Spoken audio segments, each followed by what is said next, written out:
everybody, and welcome back to another Kraken Packs video. I am your host, MrBevers. That's right, we're back with box number 5 of our Throne of Eldraine case. How's everyone enjoying the set so far? I mean, last week we had some crazy ban and restricted update. I mean, they got rid of Field of the Dead, obviously, right? But then they also announced Pioneer, which is an interesting new format. Honestly, I don't know. I don't know how to feel about it. I'm sure there's probably, by the time you're seeing this video, there's probably a lot more, hot takes or cold takes on the format. For me, I'm not super interested in playing Pioneer, but then again, I'm not super interested in playing Standard, so I mean, like, it's kind of like the same boat for me, right? So there's not much to say about it then, right? Gadwick as our first rare. A junk token and a land. The garbage over there. But yeah, I don't know how I feel about it. I don't know if it's going to be good or bad. Giant Killer is our next rare. Food token in a mountain. It's just, like, it seems interesting, and it seems like it's what people wanted Historic on Arena to be. But I don't know whether it's something that people are going to be super excited about in the long run. Emery, Lurker of the Loch. It's a nice little rare right there. We'll take it. Ooh. And a foil Silver Flame Squire. I actually don't think I have this art. Do I not? I don't think I have this alternate art yet. Which would make sense because it's a common, so you can only get it in foil from these packs. And I've only opened 2 collector's packs, so I don't have this one yet. And it's absolutely gorgeous. Like, the art on this is phenomenal, and the foiling on it just makes it so much better. I'm sure it looks great in non-foil as well, but it just looks absolutely gorgeous. Garbage card and a Plains. Let's see what we got here.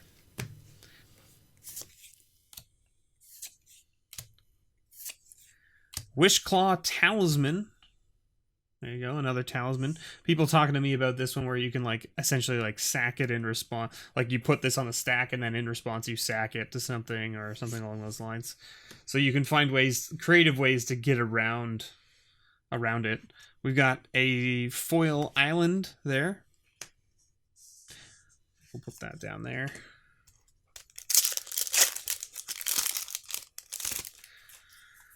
It's hard to... There's so many different piles of cards I need to have now, right? Like rares that are worth like about $1 or more. I mean, like, technically Wishclaw Talismans like this, but like what I'm doing is, like, this is just rares, and then this is like notable rares, and then the rares that are expensive, and then this will be mythics and like alternate art rares, right? And then, like, over here I'm putting like the foils, but I've got alternate art foils as well. Feasting Troll King. This is a sweet bomb and limited, that's for sure. Another ad. My goodness. How many ads are we going to have here? Clockwork Servant.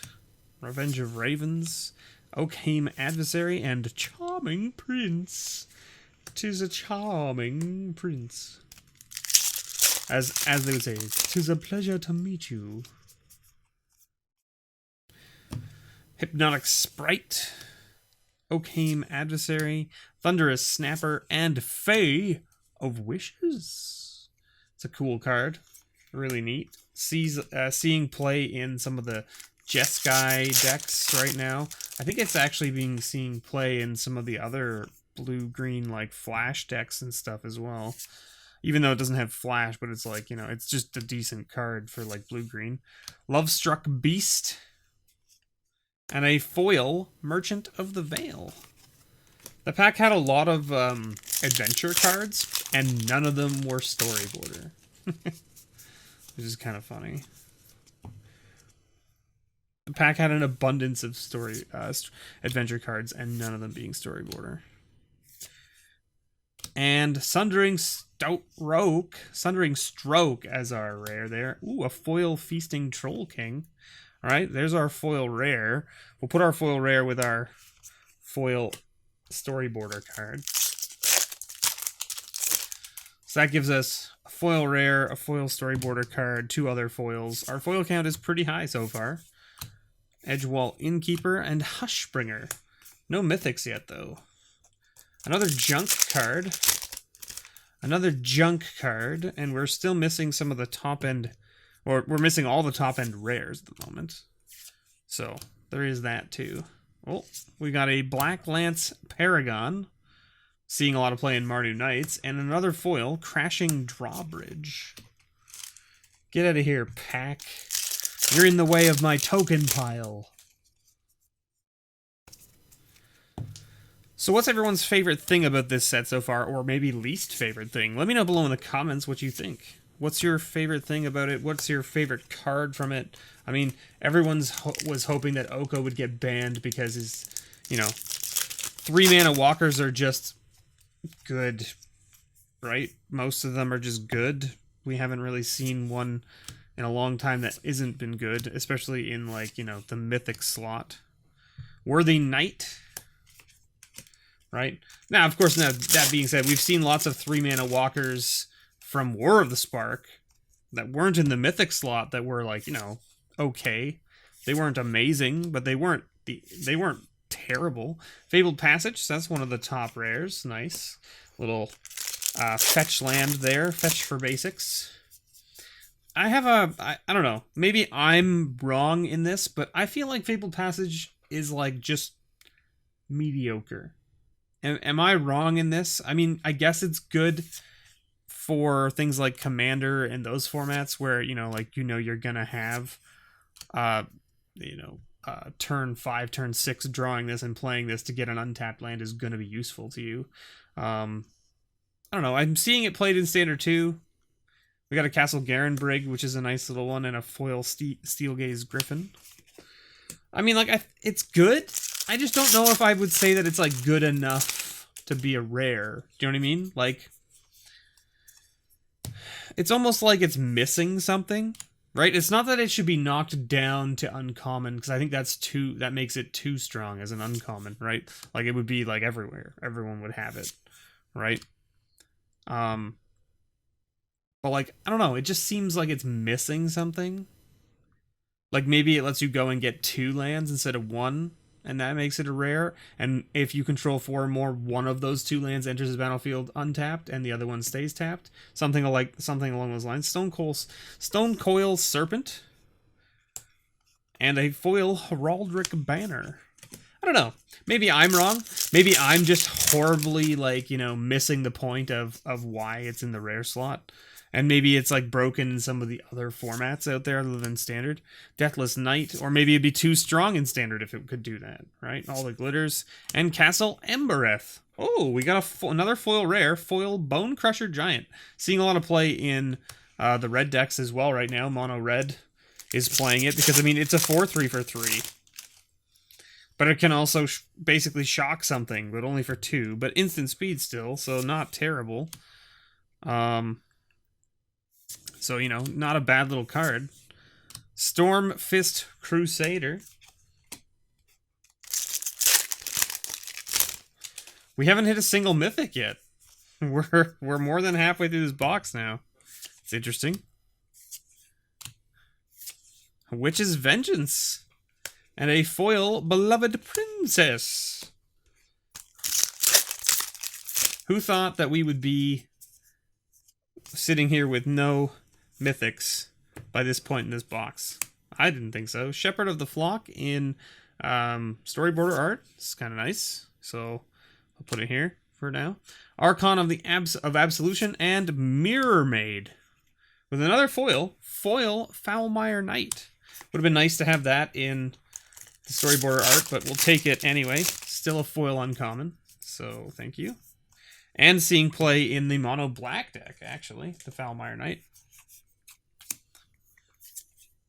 Good old Grumgully and Castle Locthwain. Are we gonna somehow manage to get the mythical no mythic box I would actually be, you know, like, I wouldn't be, like, super upset. I would just be like, wow, that has not happened in a long time. Bognati, Overwhelmed Apprentice, Venerable Knight, and... Oh, okay, well, we hit the Embercleave, which is, like, seen a jump in price, obviously, due to the fact that it just crushed the last Pro Tour, right? Or Mythic Championship, I guess is what they call it. And a foil Charmed Sleep. It shows people that there was ways to, like, go over Land of the Dead. Land of the Dead, that's the one. Which got banned, so now it doesn't really matter. But at the same time, Embercleave is just a bonkers card in any mono red deck. And then, obviously, good in Gruul. Basically, any deck where you're going to have lots of little derps swinging out. Because, yeah, it costs 6, but it costs 1 less for each attacking creature. So if you swing with 3 things, it only costs 3. And it comes into play with its flash, and it comes in equipped. Right? Yeah. Attach a target creature you control. So it has a free equip to start. Fires of Invention. There's another one. Another foil. Archon of Absolution. We've gotten lots of foils this time. Holy moly. What's our foil count at, actually? Right? 1, 2, 3, 4, 5, 6, 7, 8, 9, 10, 11, 12. We're at 12, and we have a third of the box to go still. We've hit 12 foils before hitting more than 1 mythic. Or hitting just 1 mythic, I should say. Dance of the Manse. Pretty crazy. If I do say so myself. And I do indeed say so.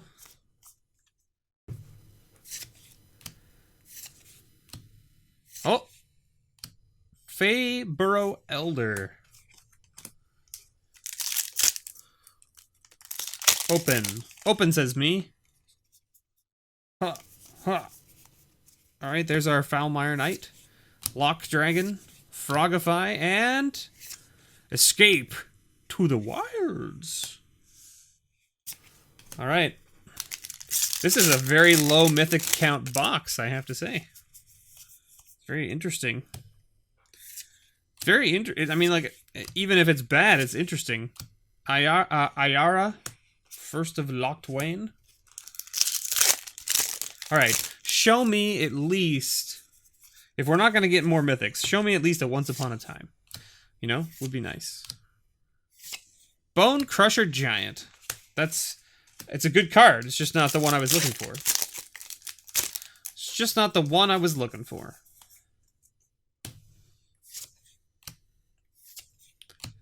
And...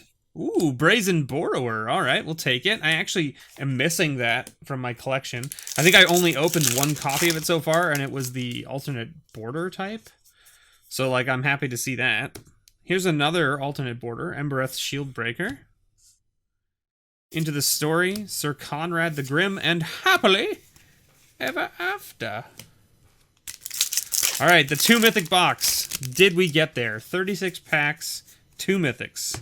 Let's do this. We also haven't seen any more foils since I mentioned that we hit 12. So it seems like maybe it just wasn't shuffled properly. Piper of the Swarm. Card's great.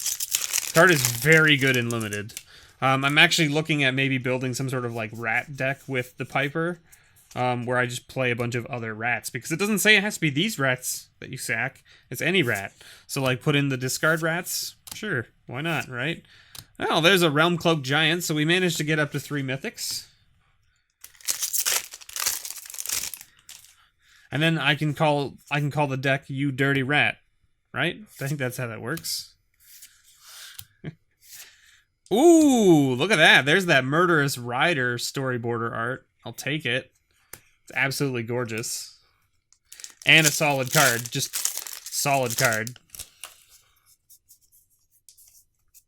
Alright. So it looks like, ooh, there you go. Look. Hey, look at that. Our playmat. Found it. Got there. Order of Midnight. Torbran.